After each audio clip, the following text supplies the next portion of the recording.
hello everybody, freedom fighters, but today you are fighting for common sense here and all across the country.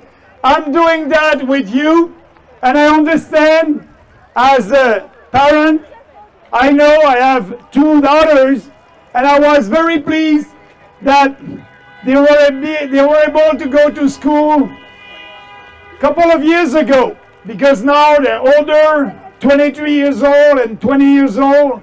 But today, what is happening in our school, I don't know how to call that. It's so crazy, but it's real. And we must stop that. That's why all that wokeism coming from everywhere, at your school board, at your municipal level, at the provincial level, and at the federal level. We have all that, and I believe that you remember Jordan Peterson when we passed the bill, liberal bills in 2016. Jordan Peterson said if we pass that bill, Bill C-16, that will be the end of our way of life. And he was right. Now wokeism is everywhere, and you must say, Maxime, why are you here today? Because you're doing politics at the federal level, and it's coming at the provincial and municipal and the school board. I'm here today. It's because of the legislation that we passed in Ottawa a couple of years ago, Bill C-16, and because of the Human Rights Commission all across the country and the one in Ontario. So what we are asking for here today is to have that teacher just say to him, goodbye, stay at home, we don't want you in our school. And the school board is telling us, I cannot do that because it will be discrimination. Discrimination, can you believe that? They are saying that because the Human Rights Code here in Ontario is saying, gender fluidity. It's very important. You cannot do any discrimination against the gender fluidity. So that's why they're telling us, I cannot do anything about that. Yes, you can. Yes, we can. That's why we are here. We are asking for the common sense to prevail. That must be the end of that wokeism all across the country. I believe that I can count on you. And yes, you can count on me and the PPC. We will always do the fight, the right fight, to save our civilization, to save our culture, because we are in a cultural war right now. What we are asking for, it's an ideological revolution. It's a common sense revolution.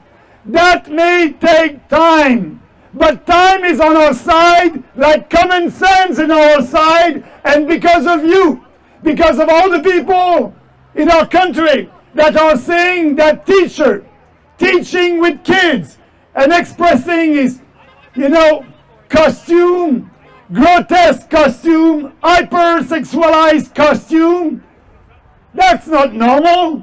And I believe people like that, they can go home, they can have a nice treatment, and I believe that that person must take care of himself and let our children learn. Just learn. They're asking for that. They are asking for that. So that's the beginning of that cultural war. But today we are together. And what we must do to win that war, we must stand up, speak out like we are doing today. We must not be afraid to speak to our friends and our family and our co-workers about that, showing them the picture that everybody saw, having a discussion with them about that. And I believe that they will come on our side. The big challenge that we have today, we don't have the mainstream media. They're woke. Wokeism is everywhere. In the media, in governments, in our culture, in our board school, everywhere. But we have the real media, the real independent media with us today that is covering our event. Thank you, Rebel News. Thank you, the independent media. Yes, that cultural war, that's only the beginning. And if you speak to your colleagues and people about that, because there's no coverage on the mainstream media, they will come on our side. It's a question of time. And I'm asking, where are these establishment elected politicians on that? Nowhere to be seen. Because today, it's not popular speaking against wokeism, and all these establishment politicians, they're doing politics based on consensus, and they are politically correct. That's the most important for them, to be politically correct, not to fight for us and with us. Shame on them, and they will come on our side when we will win that fight, when we will be able to shift the majority of Canadians on our side, like we did for the Freedom Convoy, like we did in the beginning of the COVID hysteria more than 2 years ago. Yes, we were a minority at that time, but because of you, because of the truckers, because of the common sense, now we have the majority on our side, and now Arrive Canada won't be with us in a couple of days, and we will regain our freedom. So it's a fight to change the public opinion. It's a fight also in the court, and I'm doing that fight. I was in Ottawa to fight for constitutional right to travel freely across the country last week, and I will do that fight. We need to do that fight also against wokeism. In the court, in the public opinion. That's so important. And I want to thank you, every one of you, for your courage, for your conviction, standing up for what you believe. And yes, believe me, it can be tough. It can be tough in our time. But we understand, and we know, frankly, that all that must end. And that's why we are here today. We are asking the Oakville School Board, what's the name? Halton District School Board. Okay, Halton District School Board, thank you very much. But I'm a little bit, there's a lot of boards, school boards like that all across the country. Yeah. So we need to do that fight all across the country. But we are asking the school board, please, please work for your students. Work for the parents. Be, have a common sense and just look at what is happening right now in our country. Stop that, and you can be courageous.